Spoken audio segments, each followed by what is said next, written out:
किसान भाइयों नमस्कार, सत श्री अकाल। मैं हूं सुखविंदर सिंह CPRI के जलंधर स्टेशन से। कुछ दिन पहले हमने वीडियो डाली थी 68 नंबर वीडियो, जिसमें हमने चर्चा की थी कि आलू की बिजाई से पहले अगर हम लोग हरी खाद यानी कि जैसे ढैंचा या कोई और हरी खाद खेत में मतलब मिट्टी में मिला दें तो उससे क्या होता है कि बहुत सारे फ़ायदे होते हैं आने वाली फसल को। आज हम लोग जैसे कि आप देख रहे हैं पीछे, आज हम लोग हमारे फार्म पे जलंधर फार्म है जो CPRI का, उस पे ढैंचा की जो जुताई यानी काट के मिट्टी में मिलाने का जो प्रोसेस चल रहा है। ट्रैक्टर लगे हुए हैं जैसे आप पीछे देख रहे हैं। आप देख रहे हैं कि लगभग जो इसकी जो हाइट है, इसकी ऊंचाई या लंबाई कहें, ये 6 फीट से भी ऊपर हो चुकी है। मेरी पगड़ी पहनने के बाद हाइट 6 फीट है और ये 6 फीट से एवरेज हाइट 6 से 6.5 के करीब हो चुकी है।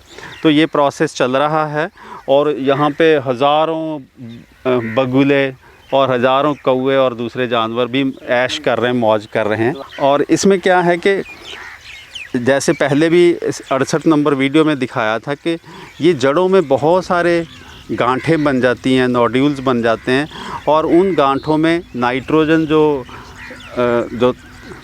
एलिमेंट है, तत्व है, जो फसल के लिए बहुत ज़रूरी चाहिए, वो हवा से लेके बैक्टीरिया जो है जड़ों के थ्रू, ये नोड्यूल्स के थ्रू यहाँ खेतों में जमा कर देता। तो इस तरह से खेत आप ये कह सकते हैं कि नाइट्रोजन के एंगल से मजबूत हो जाता है, तगड़ा हो जाता है, मिट्टी में जान आ जाती है। और इसके बहुत सारे और फ़ायदे हैं। मोटे से तौर पे 2-3 फ़ायदे फिर एक बार रिपीट करना चाहूँगा कि इसमें नाइट्रोजन की जो मात्रा है हमें कम देनी पड़ेगी। मिट्टी जो है आपकी मिट्टी में ताकत आ जाएगी, सोने जैसी मिट्टी बन जाएगी। और जब ये इसको खेत में इसको हम लोगों ने छोटे छोटे टुकड़ों में करके डाल दिया, काट के डाल दिया और उसके ऊपर बारिशें 1-2 हो गई, तो क्या होगा कि जो मिट्टी है हवादार हो जाएगी और मिट्टी में जो आने वाली फसल है, जो हमारे केस में आलू की फसल है, उसको ताकत देने के लिए पर्याप्त जो उसका माहौल बन जाएगा, मिट्टी का स्ट्रक्चर भी बन जाएगा। तो बहुत सारे और भी फ़ायदे हैं। जब ये जो ऑर्गेनिक मादा है, बायोमास है, जो इसको जब मिट्टी में जाएगा, गलेगा, सड़ेगा, तो सूक्ष्म जीवाणु जो हैं उनकी क्रिया बहुत बढ़ जाएगी।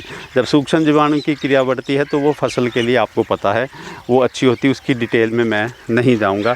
तो अब हम आपको कुछ शॉर्ट दिखाएंगे जो किस तरह से ये प्रोसेस चल रहा है। हमें पता है कि बहुत से किसानों को इन चीज़ों का पता है, लेकिन आजकल यंग बच्चे, जवान बच्चे नए नए खेती में आ रहे हैं।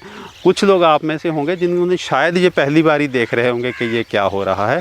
तो हम भी देख रहे हैं, आनंद मान रहे हैं और आप भी एंजॉय करिए। और साथ के साथ ये जो जानवर हैं इनकी पूरी मौज लगी हुई है। आज इनका एक तरह से कहिए कि ये जैसे हम लोग बड़े अच्छे से रेस्टोरेंट में जाते हैं उस तरह का माहौल है।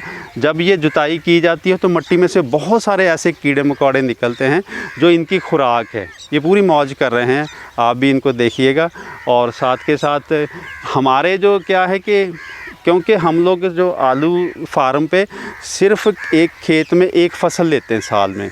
अब हमने आज कितनी 13 तारीख है ना, 13 अगस्त है। हमने तो 13 अगस्त को ही इसको जोतना शुरू कर दिया है। बिजाई करेंगे हम लोग 5, 6, 7, 8 जो अक्टूबर के पास जाके, तब तक ये पूरा ढैंचा गल चुका होगा और गल चुका होगा, मिट्टी से मिट्टी हो चुका होगा। लेकिन आप किसानों के पास कई बार इतना समय नहीं होता। अगर आप ये काम करेंगे तो हो सकता है आपको ढैंचा की जो जुताई है खेत में, उसके 15-20 दिन बाद ही आलू की बिजाई करनी पड़े। तो हमारे पास क्योंकि टाइम होता है, हम आराम से ये काम कर लेते हैं। अब ये जुताई के बाद 5-4 बारिशें हो जाएंगी तो ये जब तक आलू का समय आएगा तो हमें पता भी नहीं होगा, कि दिखेगा भी नहीं कहीं कि यहाँ ढैंचा की जुताई की गई थी। और हमारा खेत जो है आलू के लिए बहुत शानदार हो जाएगा।